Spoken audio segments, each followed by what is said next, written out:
How can French climate policy be impacted by the upcoming presidential contest? And what's Trump's former EPA chief up to now? Hey y'all, welcome to the Climate Recap from the Beckisphere Climate Corner, your go-to place for international and US-based climate news.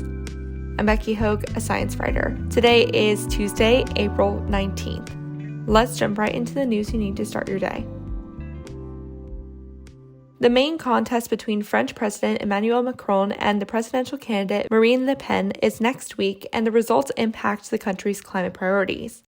Le Pen is pro-hydrogen and pro-nuclear, but anti-wind.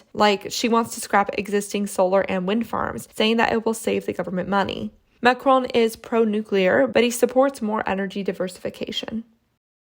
Meanwhile, former President Donald Trump's EPA chief, Scott Pruitt, filed to run for Senate in Oklahoma. During his time in office, he stripped numerous Obama-era climate policies, so needless to say, he would not be a vote for the climate if elected. Continuing in the U.S., a new study by UC Berkeley and Columbia University shows that Black and Latino communities are more likely than other communities to have oil drilling near them and the resulting pollution. This is due to redlining, a racist practice that claimed minority groups' financial risks. Black and Latino communities have twice the number of oil drilling wells near them as white communities. Another study released last month found that 45 million Americans breathe dirtier air due to redlining. Today, Black people are 4 times as likely to die from exposure to pollution than white people. Because it's actually a pretty light day in climate news today, I've got some less than fun chemical factoids for you, all in the U.S.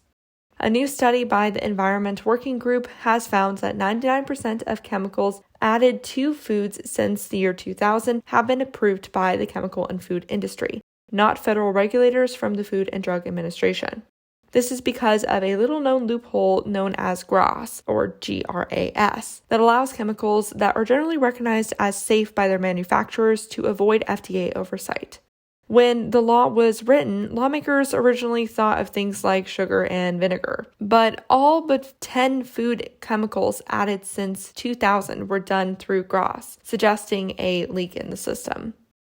Meanwhile, new Environmental Protection Agency data shows that while pesticide registrations have more than doubled, the number of employees overseeing the process has dropped by a quarter.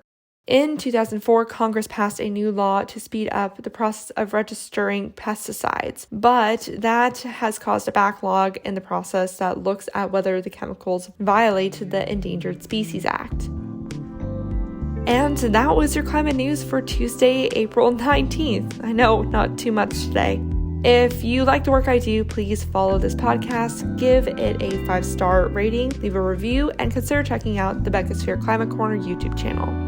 Remember to talk about the climate crisis every single day and to support your local news organizations. Bye for now.